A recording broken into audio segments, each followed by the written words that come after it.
4 өзгөрүүсүн жана 25 бюджетин мен колдойм. Албетте өсүүлөрү бар. Биз Жогорку Кеңеш депутаттары өзүбүздүн контролдук функциябызды, көзөмөлдөө функциясын так аткарыш керек. Себеби мына Камчыбек Кылычбаев өткөн айтып кетти, коррупция менен күрөш бүтпөй атат, оңой болбой атат деп. Биз сөз жадындашыбыз керек. Мына 2025 жылдын бюджетине кирген ушул аткаминерлердин кызматтык иш, байланыш, транспортуна эле 6 миллиард 185 миллион сом бөлүндү. Бул жөн эле ушул ишке расходторго да.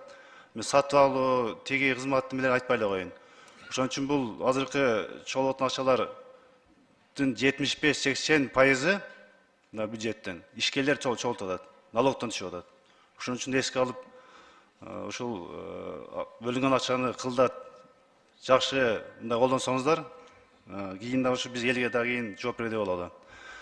Акылбек Үсөнбекович, мен сизге 2 жыл мурда ушул жерден байланыштым эле, сизден ушул залдан айтып, сизге поручение бергем, сиз кат жөнөткен кат жазганмын, бирок жыйынтыгы болгон жок.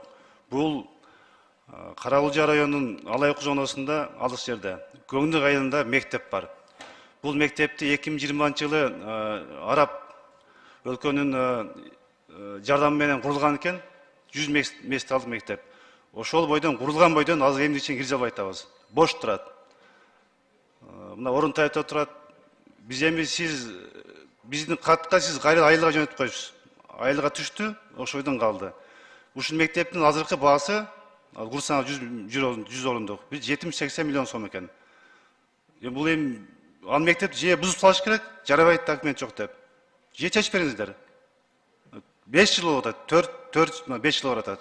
Жаңы мектеп турат, кире албайт. Себеби жер немесе документтер жок деп. Муну болуш керек, эми билбейм ки, мен анда Камчыбек Кылычбаевичи кайра жазаланда, баарын тактаңыз деп. Ушуну эске алып койсоңуз, сураныч. Калган бюджетти колдойбуз, рахмат.